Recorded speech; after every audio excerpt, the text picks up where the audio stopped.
যখন যে খাবারটা খেতে মন চায় তখনই কিন্তু সেটা খেয়ে ফেলা উচিত। তো আজকে যে রেসিপিটা আপনাদের সাথে শেয়ার করব, এইটা খাবার আমার ইচ্ছা হচ্ছে অনেক দিন ধরে, কিন্তু বাড়িতেও যাওয়া হচ্ছে না আর সুযোগ সুবিধা হচ্ছিল না বিধায় এই খাবারটা খেতে পারছিলাম না। আমি জানি না এই খাবারটা কোন অঞ্চলে হয় কিনা, বাট আমার মা রান্না করে, এর জন্য আমি হচ্ছে এই খাবারটা ছোটোবেলা থেকেই অভ্যস্ত। তো নমস্কার সকলকে, কেমন আছেন সবাই? আজকে আপনাদের সাথে আমি একটা নতুন রেসিপি শেয়ার করছি। এটা কেউ রান্না করেছে কিনা বা হয়তো বা অনেক জায়গায় রান্না হতেও পারে, কারণ রান্না যেহেতু বিভিন্নভাবে করা যায়। তো এই রান্নাটা টোটালটাই হবে কিন্তু বিচি কলা দিয়ে। আমাদের এখানে বলে বিচে কলা বা বিচি কলাই বলা হয়, কারণ এটার মধ্যে অতিরিক্ত পরিমাণে বীজ থাকে বিধায় এটাকে বিচি কলা বলা হয়।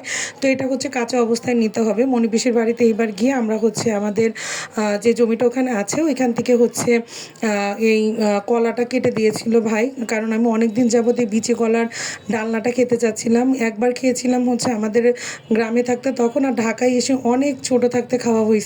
তো অনেক দিন ধরেই মার কাছে বলতেছিলাম এই জিনিসটা খাওয়ার খুব লোভ হচ্ছে, মা তুমি একটু রান্না করো। তো আমি ভিডিও নিব নিব করে মা হচ্ছে আর রান্নাই করে নাই। পরে আমি স্কুলে থাকাকালীন আমার বোন হচ্ছে ভিডিওটা করে রেখেছে, মা ওই দিনই রান্না করেছিল। তো প্রথমে মা হচ্ছে তেল দিয়ে নিয়েছে আর বিচি কলাটা অবশ্যই সিদ্ধ করে রেখেছে, আর কচি বিচি কলা হলে সবথেকে বেশি ভালো।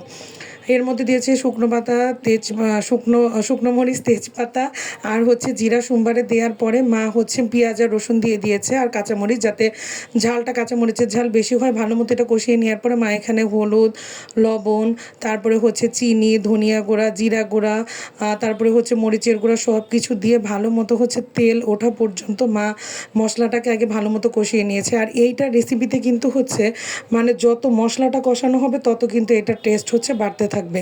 আর এইটা মানে টোটালটাই মাংসের মতোই রান্না করা হয়। আর যারা নিরামিষভোজী আছেন তারা মানে পেঁয়াজ রসুনটা অ্যাভয়েড করে এটা রান্না করতে পারেন। তো কষানোর পরে মা হালকা একটু জল দিয়ে দিল, আর নামানোর সময় মা দিয়েছিল হচ্ছে আদা, গরম মশলার গুঁড়ো উপরে ছিটিয়ে দিয়েছে, আর অবশ্যই কিন্তু ঘি দিতে হবে। এতদিন পরে এই খাবারটা পেয়ে আমার যে কি ভালো লেগেছিল, আর এটার টেস্টটাও হয়েছিল দুর্দান্ত। যদিও এখন কোনো খাবারের সেই পূর্বের মতো টেস্ট হয় না, কিন্তু সেই তুলনায় অনেক দিন পরে খেয়ে আমার বেশ ভালো লেগেছে। তো কেউ যদি এই রেসিপিটা কখনো করে না থাকেন আপনারা কিন্তু চেষ্টা করতে পারেন, সত্যি অনেক ভালো হয়। আর যারা নিরামিষভোজী আছেন আমার ব্লগ দেখবেন তারা মানে পেঁয়াজ রসুনটা অ্যাভয়েড করে আপনারা রান্না করে খেতে পারেন। এইটার স্বাদ আসলে মুখে লেগে থাকবে। তো আজকের রেসিপি এখানেই শেষ করছি।